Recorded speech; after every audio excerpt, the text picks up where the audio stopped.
Well, hello, good afternoon, everybody, and welcome to our pre-concert talks with our lecturer in resident, Magdalena live from New York City. We are very excited to talk about our upcoming concert of Pavel Haas Quartet, joined by our founder and director, Milana, in amazing Dvořák Quintet, and they will play a Dvořák Quartet in the first half of the concert. There are two concerts coming up on the same date, March the 6th at 3 in the afternoon and 7:30 in the evening at Artis Naples. So you have a choice of two performances, or both. You have an opportunity to experience an incredible 5-time gramophone winning quartet and in a form of a piano quintet with Milana on March the 6th here in Naples. It is, in fact, their Naples debut. And now I would like to introduce Magdalena and her wonderful conversation about Dvořák's American sound. Thank you, Konstantin. It is always so lovely to be back with you all, and thank you for making the time to be with us.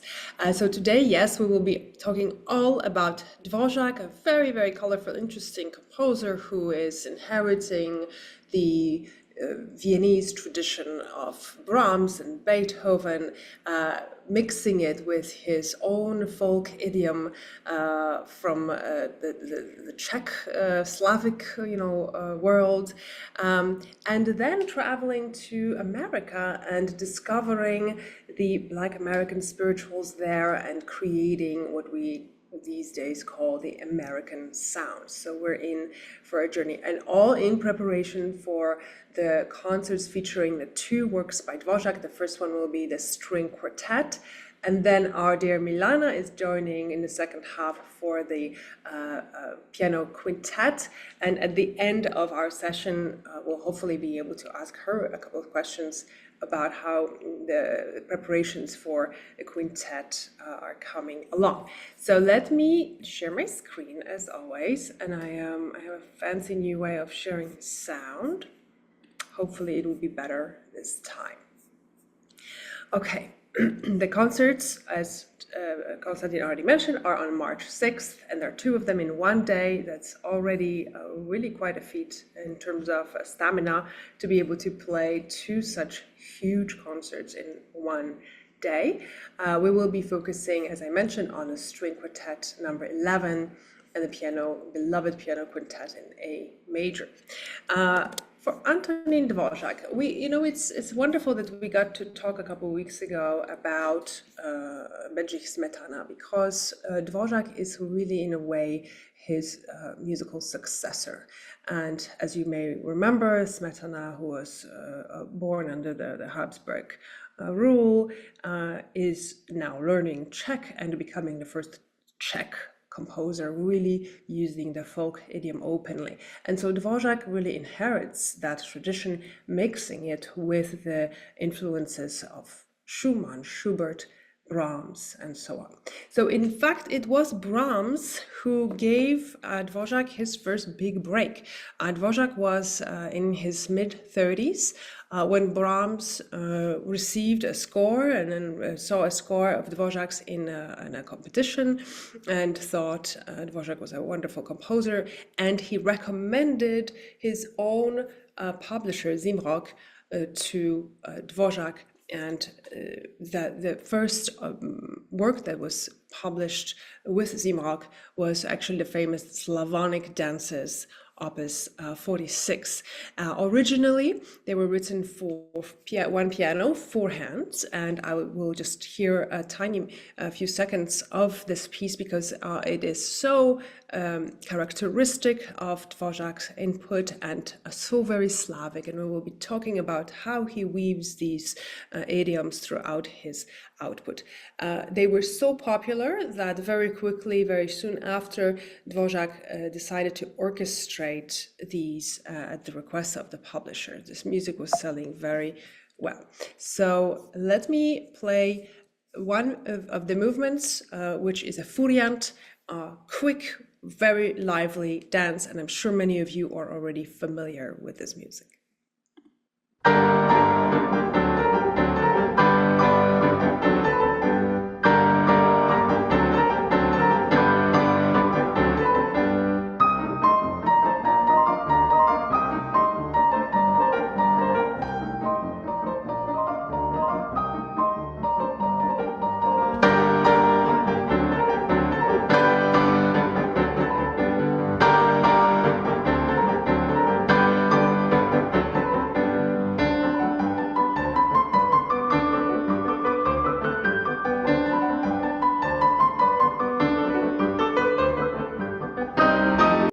and so on. And so keep that warm in your ears, because we're hearing now the orchestrated version of the same piece.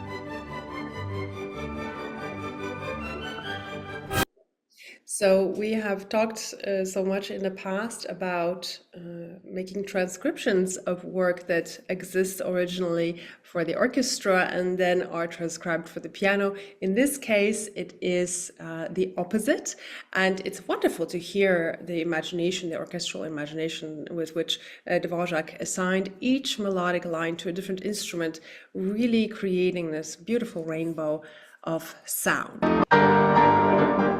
I think, see, it likes to do that, so I have to exit and come back. Okay, we're going to be talking about this timeline of events here. I'll show it to you.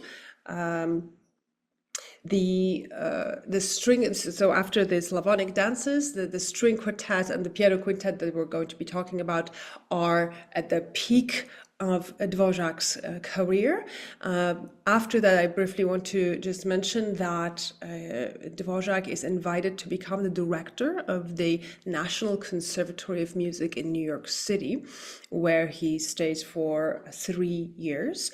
And it is in the United States where he writes his most famous Symphony No. 9 from the New World, as well as the American String Quartet, which you all received a recording of in your email advertising this concert. So I want to share maybe the most popular tune from that Ninth Symphony with you, and that is the oboe solo in the second movement of the symphony.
It's a heartbreakingly beautiful tune that we just don't want ever to end.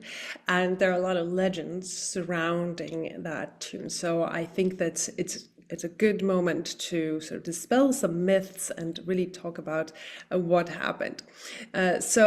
When Dvořák arrived in New York City, 1892, to become the director of the National Conservatory of Music in New York, he became interested in Native American music and even more specifically African American spirituals that he heard in America. And we know that he met a young African American student, Harry Thacker Burleigh, H.T. Burleigh, who later became a composer of many concert spirituals, so spirituals that made it from the plantation onto the concert stage thanks to his arrangements. And young Burleigh was working as a custodian in the conservatory to earn some extra money for tuition. And Dvořák, the story goes that Dvořák heard him sing and asked him to come and spend some more time with Dvořák so that he could learn more about the African American spirituals, and that the two became friends. Dvořák became a kind of a mentor to Burleigh. And Dvořák was later to state, and here I quote, "I am convinced that the future music of this country must be founded on Black people's melodies. These can be the foundation of a serious and original school of composition to be developed in the United States. These beautiful and varied themes are the product of the soil. They are the folk songs of America, and your composers must turn to them." So I think that was a very kind of a prophetic statement here. And a lot of people, because of that connection, think that this second movement of the symphony was in fact based on an African American spiritual. However, it's the case is the opposite. It was in 1922, so quite a bit after, that a student of Dvořák's, another student by the name of William Arms Fisher, wrote a spiritual-like song called Going Home. And I will play it for you here, sung beautifully by Paul Robeson, and you will hear exactly the same tune.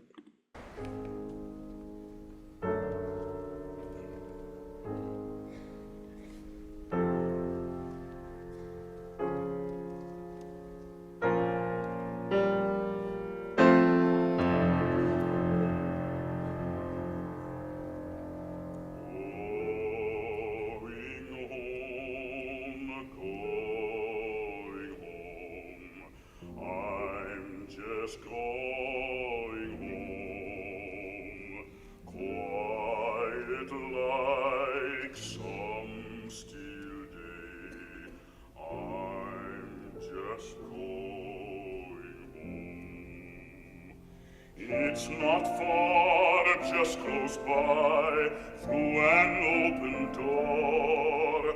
Work all done, care laid by, going to fear no more. Mother's there expecting me, father's waiting too. Lots of folks gathered there, all the friends I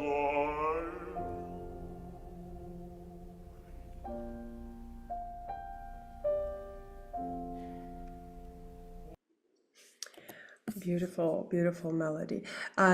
Just sort of continuing now with Dvořák's life. So I'm basically recounting his bio today through music videos. And here is the fragment of what you received in your emails, and that is the American String Quartet. We'll just hear a few seconds. And listen for that sound. We have this melody which is referred to as a pentatonic. It's very interesting because it tends to be also referred to in East Asian music, that same kind of a mode, but it just also so happens that the African American spirituals are very often built on the same notes, and that's what contributes to that very American sound. Let's hear it.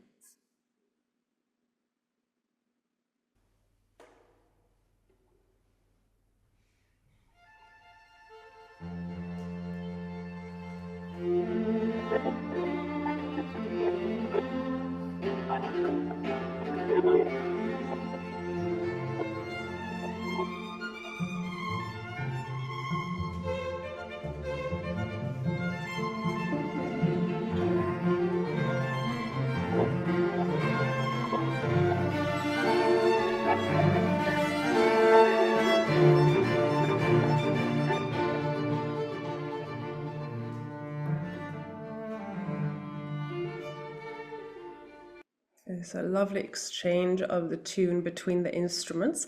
And this is the very quartet that you're going to hear, the very people, the Pavel Haas Quartet. I should mention that Dvořák himself was a professional violist. So watch out for those viola parts that are going to be rather intense. Following his tenure at the National Conservatory, Dvořák decided to return to his native Bohemia, and the reasons were multiple. Some attributed to pay cuts, others to simply homesickness, and he very quickly returns to his beloved Slavic idiom here with the 1901 opera called Rusalka, and this is the most famous tune from this gorgeous opera here, sung by Renee Fleming.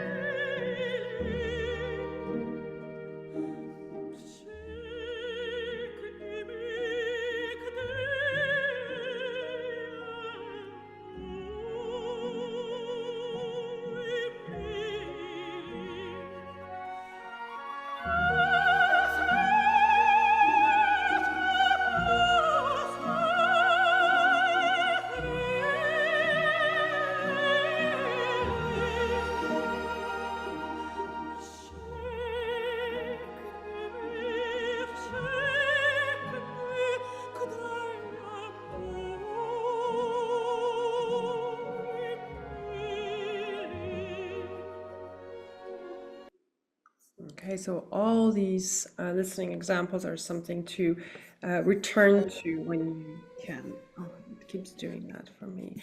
Let me exit. Here we go. All right, so as I mentioned, we are concerned today with the pieces that were written before that American period, but I just really wanted you to get a full picture of the composer and how his trajectory progressed. So in his Quartet Opus 61. This is the one right before the so-called American string quartet, of which a fragment you just heard a moment ago. The commission was most likely instigated by Johannes Brahms, who, as I mentioned, was a great proponent and a supporter of Dvořák's music and even shared the contact for his own publisher, Zimrock. The piece was commissioned by the concertmaster of the Imperial Opera in Vienna, and it's a moment in Dvořák's career where he is being advised by people like Zimrock, the publisher, to perhaps try to internationalize his music a little bit and not limit himself to this very Czech idiom, not to be compartmentalized as a composer of these Slavonic tunes. He was being pushed to get his operas translated into German or his songs translated into German. Eduard Hanslick, who was a very influential music critic at the time, we know him, we know his name from Brahms' biographies as well.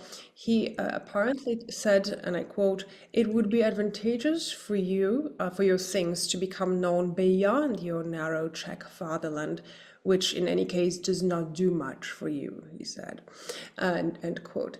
And it was a complicated situation because somebody needs to themselves, I think, because I'm hearing echo. Thank you. Anyway, it was a complicated situation because the land, the Czech identity was not attached to formal borders, right? So the Czech people, Bohemian, Moravians, they were still living under the Habsburg rule, and so identity, national identity, culture meant a lot of hard work, right? It was not a given. So giving up simply the Czech idiom simply to make an international career would have been a very big step. And so I think we will hear quite a bit of the hesitation, in fact, in this very piece, because as you can see, the next quartet, the American one, is much more clearly written in a certain language. And here Dvořák seems to be hesitating. So I want to share with you a fragment of each movement. There are four, as in any good string quartet in classical form, we will have four movements. Before that, though, I am eager to share with you a piece that I think all of you know well, but you will hear so many echoes of Beethoven's Fifth Symphony in this quartet that I thought I would just share the clip for a quick moment.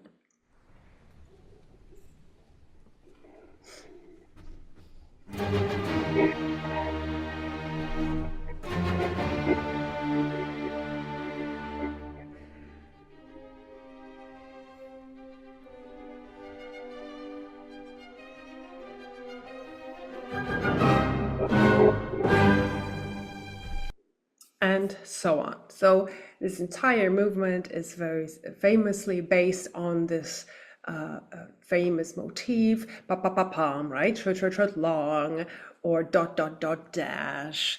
And you will see in the score of this quartet, even if you don't read music, you will see dot, dot, dot, dash, dot, dot, dot, dash, right? These three short notes followed by a long one. So let's hear the beginning of it, and he couldn't deny it if he tried, that he was thinking about Beethoven's Fifth Symphony here.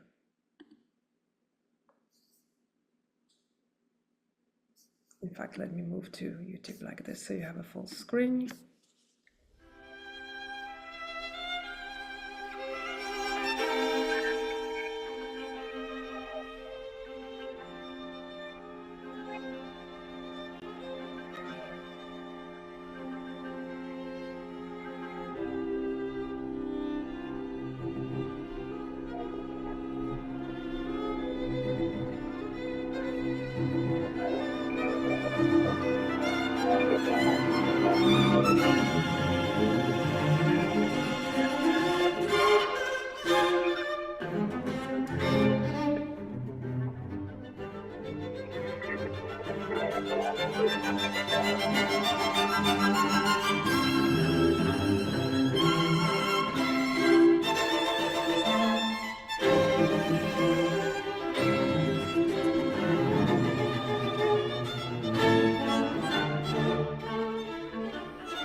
And so on. So you can probably already tell just from hearing this quick minute that it's different. It doesn't sound anything like the Slavonic dances. It doesn't sound anything like that American style.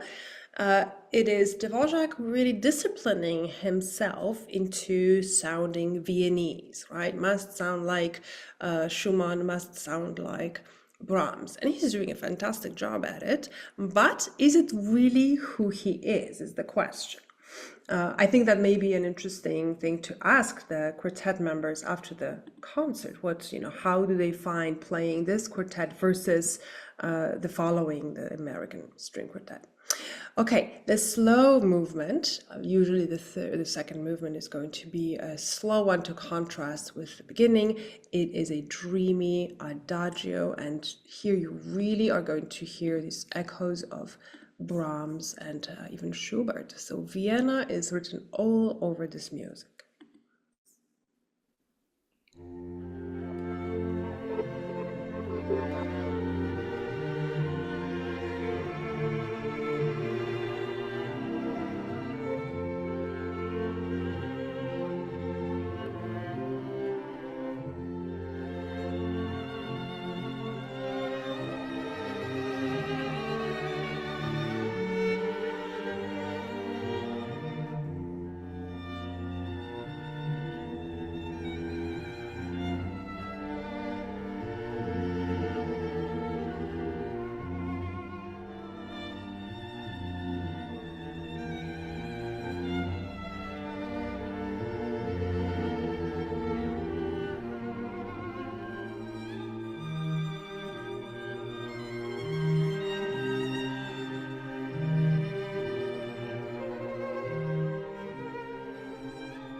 So you hear that warm glow of a lullaby, right? That could have been easily also written by Brahms, and the first two, the two violins passing this lovely, soothing tune among themselves as they are being accompanied so richly by the viola and the cello.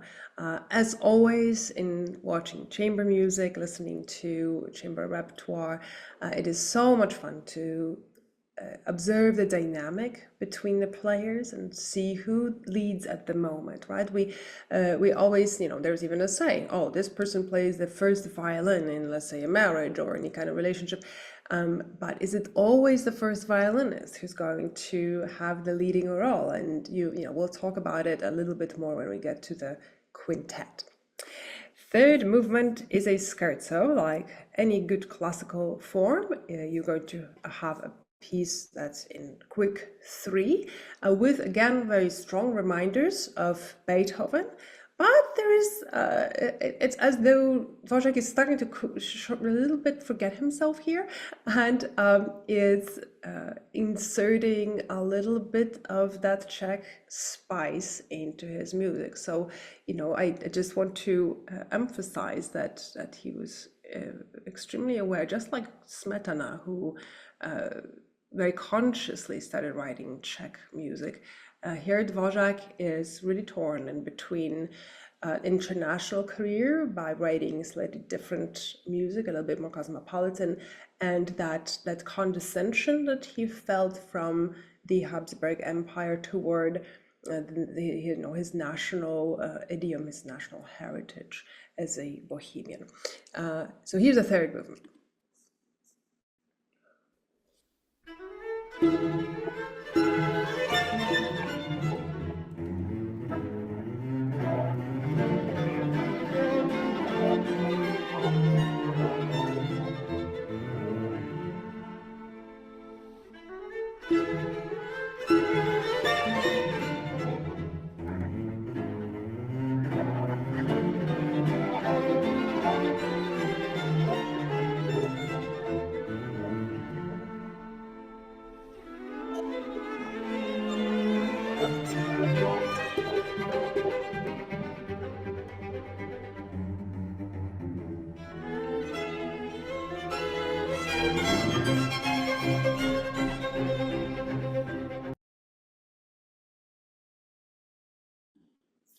I just love these quick bursts of sounds, these very unexpected accents here. Do you see, even if you don't read music, that FP means to play forte and then immediately piano. So you're going from an exclamation to whisper in the course of one note. So I just want you to hear the repeat of this, these next few seconds, to really appreciate, again, that exclamation going right into the whisper.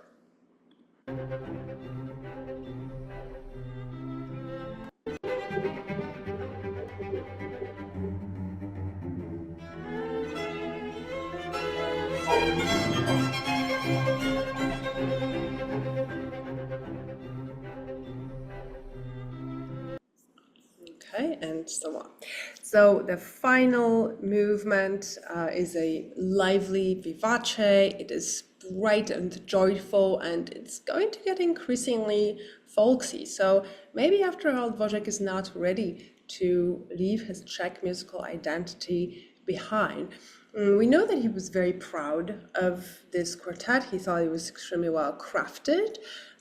But there are many listeners who find it sort of to be in between the various styles. So I'm very curious what you will think. And now that you are aware of where Dvořák is coming from stylistically, let's listen to a little bit of the finale.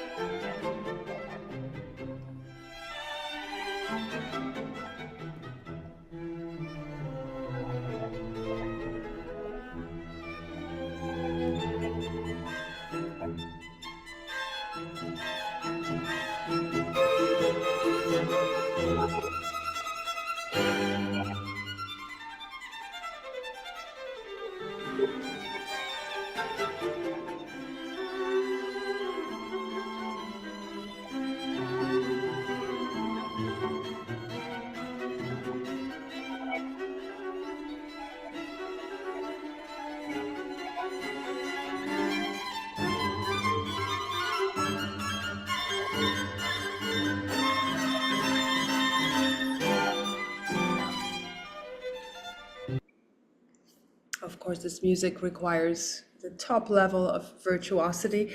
What you just heard really sounded like a bunch of birds chirping, but this is really, really hard work. And I can vouch for this, having had, when my sisters were little, when they're twins, they were practicing their violins, and for about a year and a half, it was truly torture to hear them play. So it takes about 2 years to make a decent sound out of that instrument, and to not only master the craft of your own instrument, but also be able to play in a group so perfectly blended. I think you're in for a real treat.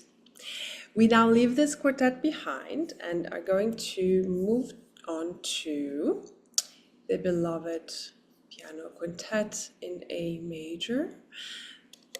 Here it is. It's also got 4 movements and is opus 81. It was written in 1887, and at this point, again, Dvořák is having a ball. He's at the peak of his career. This is an interesting thing because he already started writing a piano quintet in the same key of A major a while ago, but he just couldn't get it right. He attempted to revise it many times, and then in the end just decided to scratch the whole thing and start from the beginning, and this is what we are left with.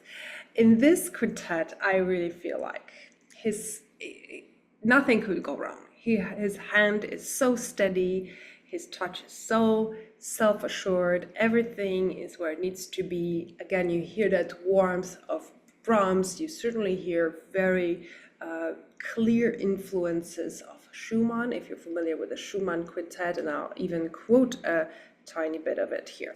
I wonder why this is showing me an error message. Let's see if it disappears. Oh yes, okay, hopefully we're in luck. And so here's this opening, which just puts us all in a good mood. If you look around the room, you're going to see everybody with a big smile on their face. The dynamic between the players, and so this is where Milana joins the quartet and it becomes a piano quintet, right? So you have first violin, second violin, viola, which was the instrument of Dvořák's, and cello, and the right hand, left hand of the piano. So you tell me, if the first violin is supposed to be the leader in this group, well, how is that person going to lead if they have nothing to play, right? These are all rests. And so the first person who gets to do anything is the pianist. But as you will hear, their material is not melody. It's basically going to be an accompaniment. So when the piano enters, it delivers some sort of a kind of an introduction to the main melody, which will be played here by the cello. The violins and viola are resting for now. So you tell me who the boss is, right? Milana will enter with the accompaniment, which is this arpeggiated A major chord. Very quickly, she has to sort of seize I should say, kind of yield the leadership to the cellist, but at the same time, she has already picked the character and the tempo of the piece, right? So who is the boss? You tell me.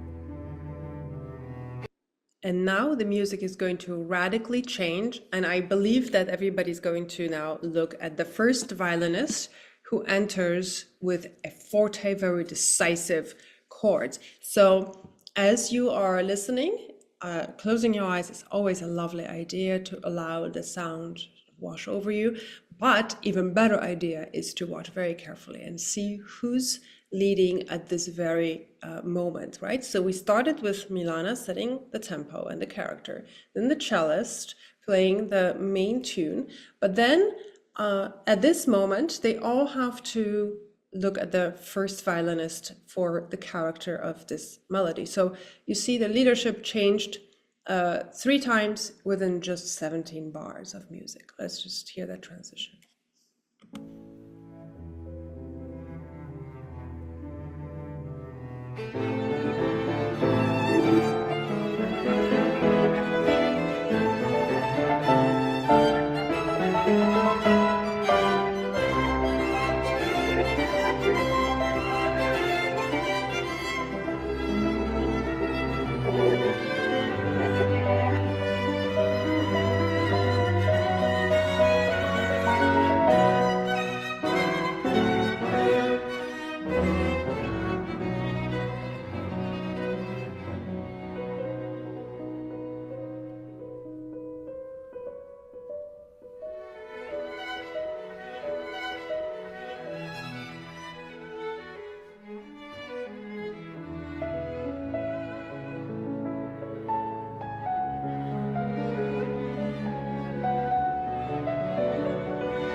There is just so much loving glow music. It will change character about 2.5 minutes in. I want you to hear how we're modulating to F sharp minor, and this is a relative minor, and all of a sudden music becomes much different. So we are, I think it's going to just cause a bit of a stir. Let's just hear that.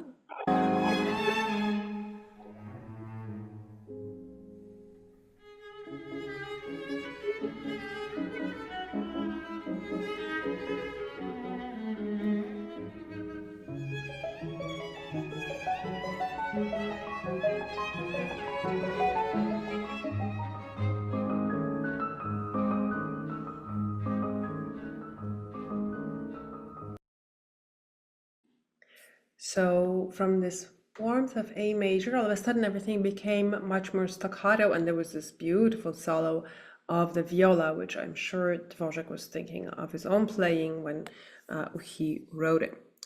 Okay, we move to the second movement.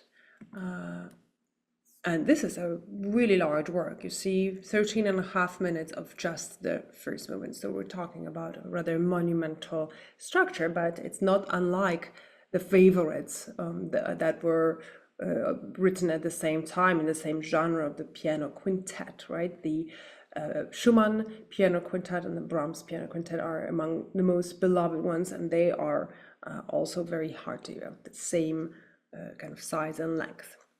And look at this title here, second movement. It says Dumka, and a Dumka evokes a sort of a ballad or a story.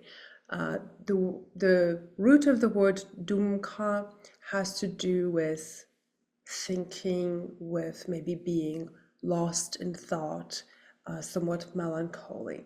Okay, so we are here sort of telling a story that's not necessarily the happiest one. There will be a lot of kind of wistful music making in this.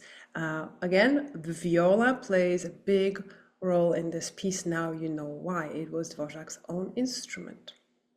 Let's hear it.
And in the interest of time, I'm going to stop here with the second movement, although I do want you to especially pay attention to how the tune is being passed around from one instrument to the next, and how immediately and skillfully all the other instruments move into the background so very seamlessly to create this very transparent, silvery texture, right? Already here, the melody changed hands so many times, and the goal is for the audience to, not even notice when that happens. But I think it's a really interesting exercise in collaboration, right? Because we have 5 musicians who are each fantastic in their own right. They're great virtuosos, and we talked about what virtuoso means last time. They have to have tremendous amount of flexibility to understand what's happening in the music and to back out if necessary, or come and lead if the music dictates it. Okay. Third movement, guess what? It's going to be a playful, fast movement, although instead of calling it a scherzo, Dvořák is writing it is a scherzo, but it's really in the form of a furiant. Remember that Slavonic dance that I played at the very beginning? It's going to have a lot of that same character. Let's listen.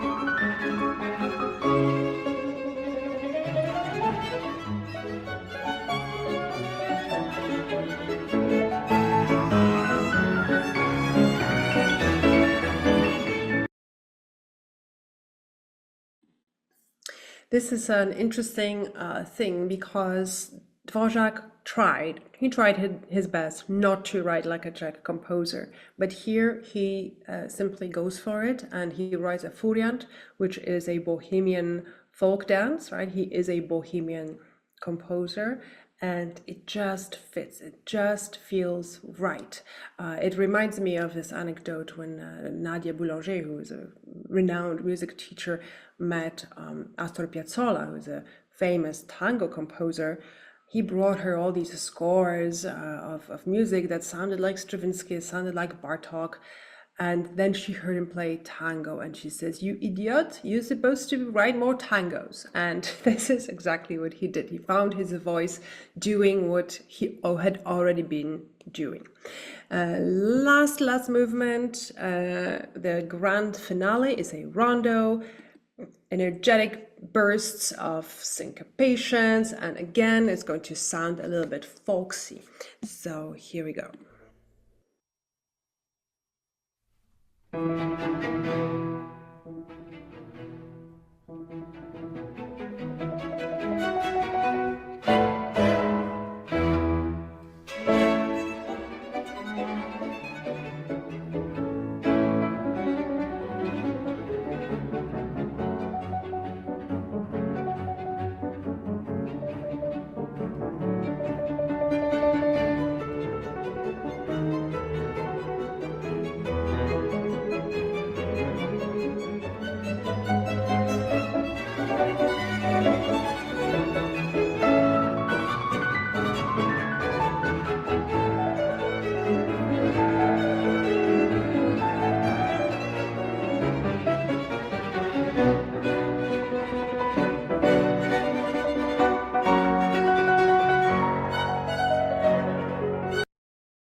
There's never a good moment to stop here, and as you see, it's hardly impossible to arrive at a full cadence, a kind of a full stop, right, or a period at the end of a sentence. Dvořák seems to have so many ideas here, and they are seamlessly blending into one another. There are so many new melodies that are kind of introduced with such ease in this piece, and it really shows a full genius of a composer who is blending that late romantic idiom of Brahms, Schumann, and with the Eastern European folk, and of course his own great ease for original great melodies.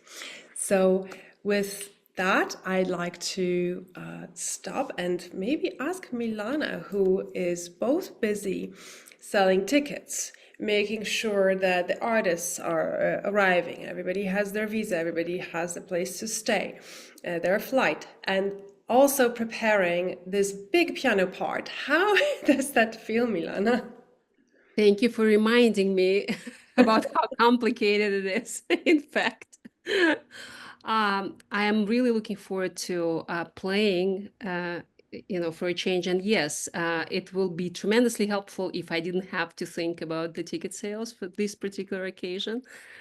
But life is what it is, right? So I will take care of all of the above. And I have been hearing about Pavel Haas Quartet for a long time from our co-founder, Raniero Tazzi, who's been a lifelong fan of theirs. And so I'm really particularly excited because I know that their schedule is incredibly complicated and busy, and it's virtually impossible to get them on the concert series. So I'm thrilled we were able to get them to come to perform in our series. And they've been playing for a long time together. I don't remember exactly when they got founded, but it's been at least 20 years, I think. And I'm pretty certain they have a fantastic chemistry. So playing with a quartet that is that established, and I'm sure they've played this particular work hundreds of times, if not thousands. I'm particularly excited to play with them and see how it feels.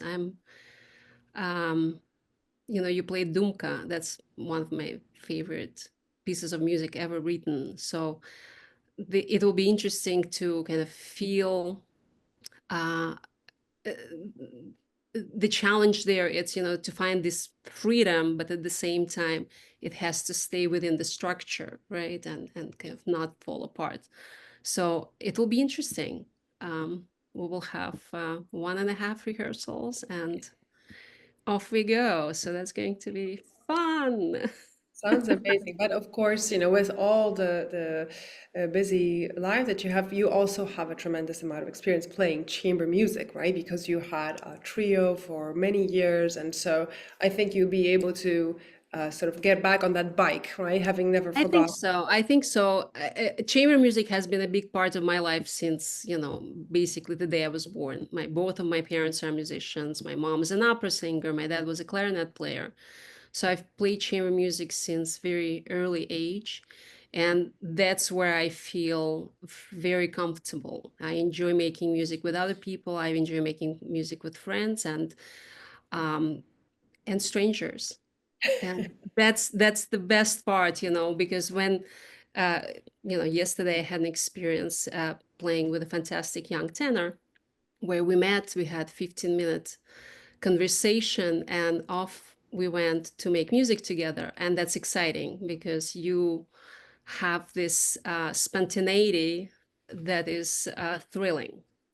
And I enjoy that kind of element, to be on stage and make music right there and then, because sometimes uh, rehearsing a lot is also helpful, but not always. Sometimes you need that kind of freshness and listening to each other's voices and supporting each other and kind of playing off of each other. So I'm looking forward to that. That's so well said, Milano. Yeah, there is that wonderful language, right, between musicians where you can just say hello, pull up your score on the stand, and immediately get into a very intimate conversation, right, and be on the same page. It's something so special that I think doesn't happen in the real world, so to say. It's true. It's true. It's magical. It's truly magical when it happens. So I'm really looking forward to meeting these amazing musicians and making music together. So, yeah. Did anyone have questions for Milana or about any of the material we talked about? I have a question.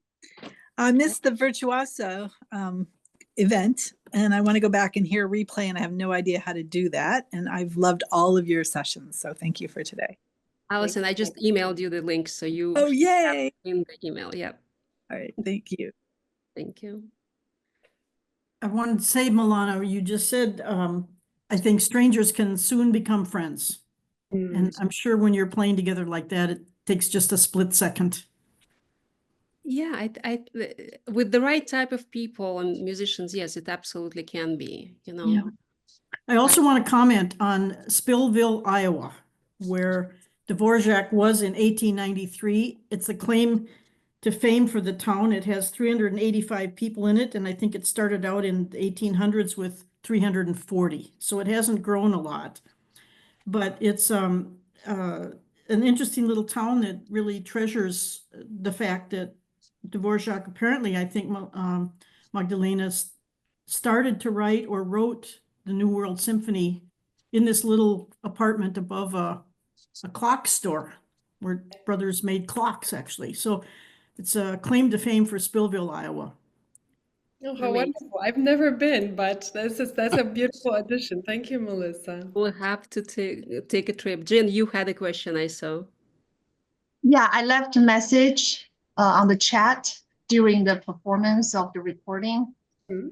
I don't know, normally, do you see the chat message or not? Yeah. Oh, yeah, we see it. Yeah, Now Yeah. I can't remember which the recording performers. you were talking about, but I can send all the links to Milana, and this way you can have them all to listen to. I mean, are you gonna send the PowerPoint as well, or what, just the links? The links are you? Yeah, I'm wondering, I left a message during the piano quintet. Okay, the I'll make Dvořák. sure that. In fact, let's see if I could do it even right now, so you don't have to wait. Michael, you had a question? Yes.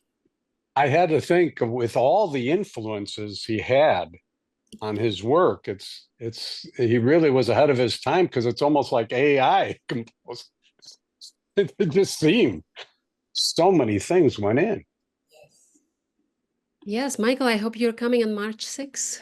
The witnesses in person. This whole magic. Thank you. Jin, I just sent the link to the quintet, so you should have it now. Yeah. Thank you. Anyone else has any comments, questions? All right. Well, thank you. Konstantin, you have some closing phrases? Oh, well, yes. First of all, I just thought about something, that how remarkable it was to have been in New York at that particular time when Dvořák was in the middle of his tenure as a director of the conservatory, whilst Tchaikovsky conducted an opening night of the brand new built Carnegie Hall in 1893, just a year into Dvořák's tenure there. And of course they met, Dvořák was in attendance that evening. So it is really amazing to think how everybody literally had tea together at the Russian Tea Room, which probably, I wouldn't be terribly surprised if it were already open. I have to research that. But it's a famous restaurant where all the luminaries of the music world of the 20th century would be having dinners and lunches and cocktails around their performance in Carnegie Hall, because it's actually next door. It's an adjacent door to entrance into Carnegie Hall, and it still exists. So it's just kind of amazing that living history is there. If only we had a time machine. I know. Well, the cutlet Kiev hasn't changed, I'm sure. Well, I want to invite everybody, before you close off, Konstantin, I want to invite everybody one more time to our concerts on March 6th at Artis, Naples. Please join us at 3 o'clock or at 7:30 p.m. If you don't have the tickets yet, please buy them online. And Konstantin? Yes, and tell your friends. So if you're going at 3 and they can't join you, maybe they can come at 7. You can compare notes afterwards, 7:30 on the 6th of March. And we're also looking forward to welcoming you to our pre-concert talk for the following concert on the March 4th. So just as a reminder. And now thank you so much, Magdalena. Thank you everybody for being with us. And we will see you on March the 6th at Artis Naples with Pavel Haas Quartet and Milana Strezeva playing the Quintet of Dvořáks. Milana Thank you. and Jean. Thank you. See you very soon. Bye-bye. Thank you.